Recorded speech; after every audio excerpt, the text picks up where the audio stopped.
Welcome back to The Thermostat with Jason Barger.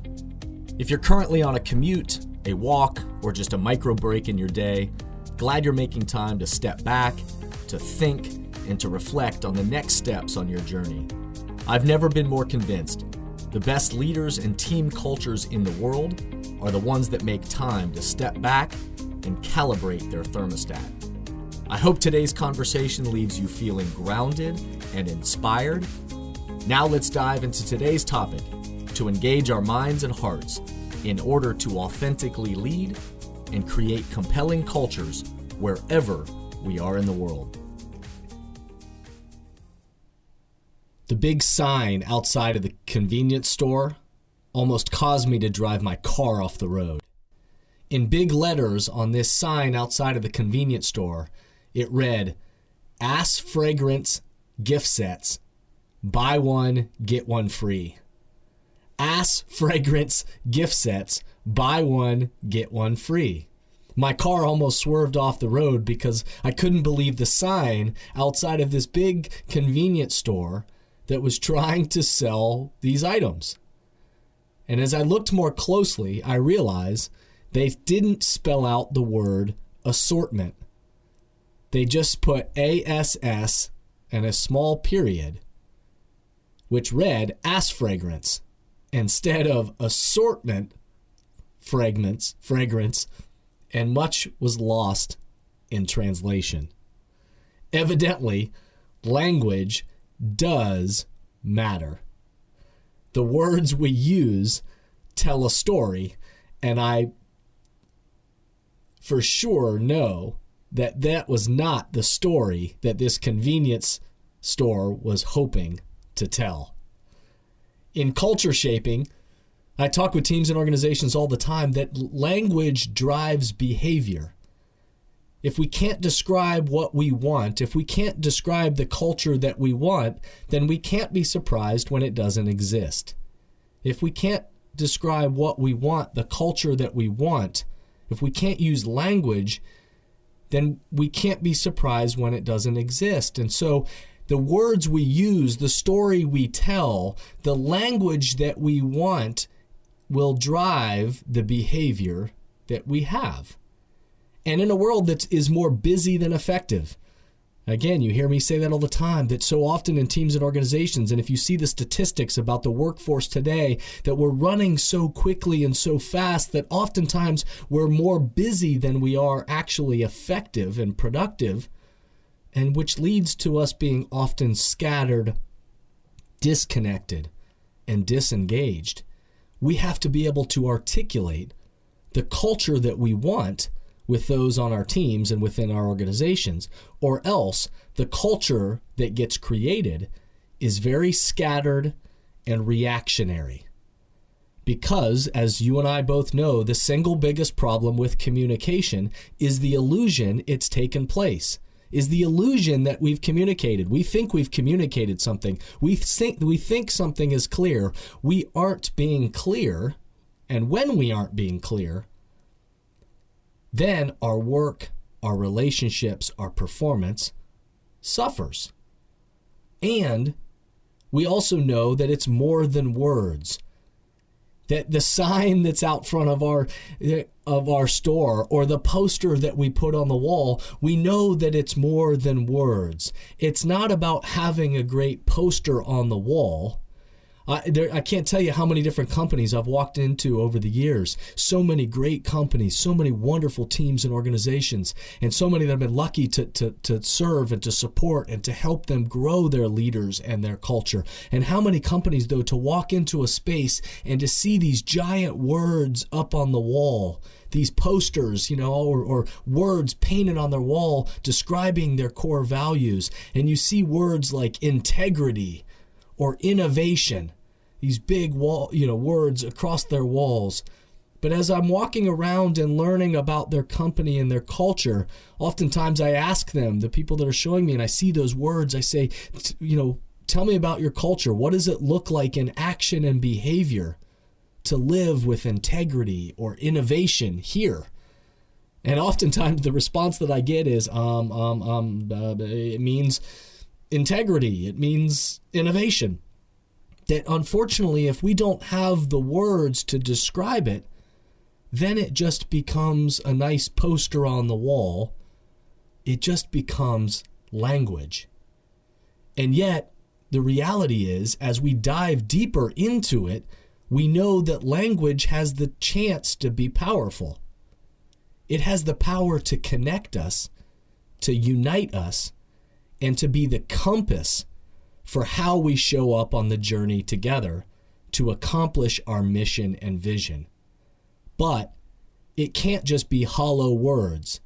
It has to be compelling language that speaks to the soul of our team, the core values of the company, the great how of our work together, not what we do, but how we're committed to showing up and the culture that we're trying to create together, the language that we want to be connected to action and behavior to create the culture that we want. And how you get to those words matters too. How we arrive at these words, the language that we put out in front of our teams and our organizations and our companies or put on the signs, how we arrive at these words matters too.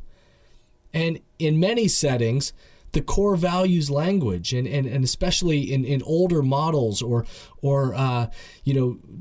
earlier times where hierarchical kind of leadership was more prevalent, then oftentimes in many settings, the core values language was written in some dark room somewhere by the CEO or a small team or just an outside consultant that they brought in to come up with the fancy language. And then it's handed down from above and sent out in a memo with the message of, now it's time to take these words and to live them. And if that's the way that your team or your organization is operating, I don't say that with any judgment, but I do say that with that doesn't work. I haven't seen that style or that spirit work, where the language is created by the CEO or the person at the top of the pyramid or a small group of people that then sends it out in memo form with the orders of, now it's your turn to live this. I haven't ever seen that work. But yet the best, the most thriving cultures, the teams that are engaged, their minds and hearts are engaged, what I have seen is the one that they have participated in the creation of their own unique culture. Whenever I or my company, when we partner with teams and organizations to lead this process, to either help companies come up with that language, or in many cases, they are companies that have been around for 50, 60, 70, 100 years. And so the process isn't about changing their values, but it is about bringing precision to the language. And the way I describe it is revitalizing the language, helping to make sure that the employees and the leadership team and the people that are committed to your company present day, that the language is compelling and still tells the story and means something for the values today, not just what they were 60, 70, 80 years ago, but does the language speak to the values of the company now? And is it language that will drive the behavior that's needed now and into the future? And so whenever we partner with teams and organizations, the process that we lead is cross-functional.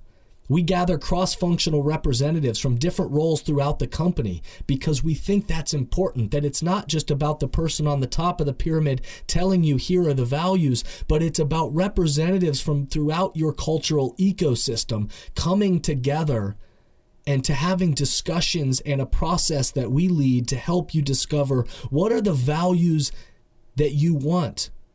What are the values aspirationally that you want to be at the heart of the work that you do together? And by the end of this very participatory process with people throughout your company and leaders and different roles throughout the company, by the end of this process, it's not just your values or somebody else's values or the CEO's values, the whole entire group and the people that have been involved, it's our values. And the buy-in is huge. because people have participated in the creation of that experience and the values that they want. And then, of course, it's important to not just come up with words like innovation or integrity, even those are wonderful words and concepts and certainly values to have. But if those are your values, to then go the next step and dive deeper underneath those words to link it to action and behavior. When we say innovation, when we say integrity, what does that look like in action and behavior here at this company? When we talk about innovation, when we talk about integrity, this is what it looks like in action and behavior here, no matter what role you play in the company. And then the best cultures, the best teams and organizations on the planet are the ones that leverage that language. They use it. It's not about having a poster on the wall, because it's not about having a poster. They're the ones that the posters are in their people. And so they're leveraging that language as a tool for how they hire, because they're not just asking people about a job. They're checking and they're trying out this two-way street. This interview is, are you the right fit for our culture? This is not just what we do, but this is the language that describes the culture we're trying to create of how we do our work. And do you want to work here? And also, or do we think you're a good fit for this? Leveraging it as a tool for how we onboard. So it's not just bringing people into your organization logistically. How do you, where do you sit? How do you make a phone call? When do you get paid? All of those things. But it's about culturally onboarding them into becoming an ambassador for your culture. To performance evaluations. Is it just about checking a box? Did you do the task? Or is it how you brought the values to life in the midst of accomplishing the tasks that we all have? All of this is about ongoing development, that the best teams and organizations are the ones that are anchoring the language throughout their organization.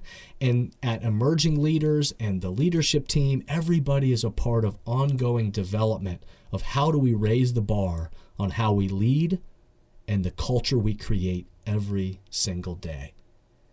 And in those ecosystems, those ones that are participatory and where people, no matter what your role in the company, you feel like you contribute, there's greater buy-in, there's greater ownership, there's greater connection, there's conviction, and authenticity rises when people participate.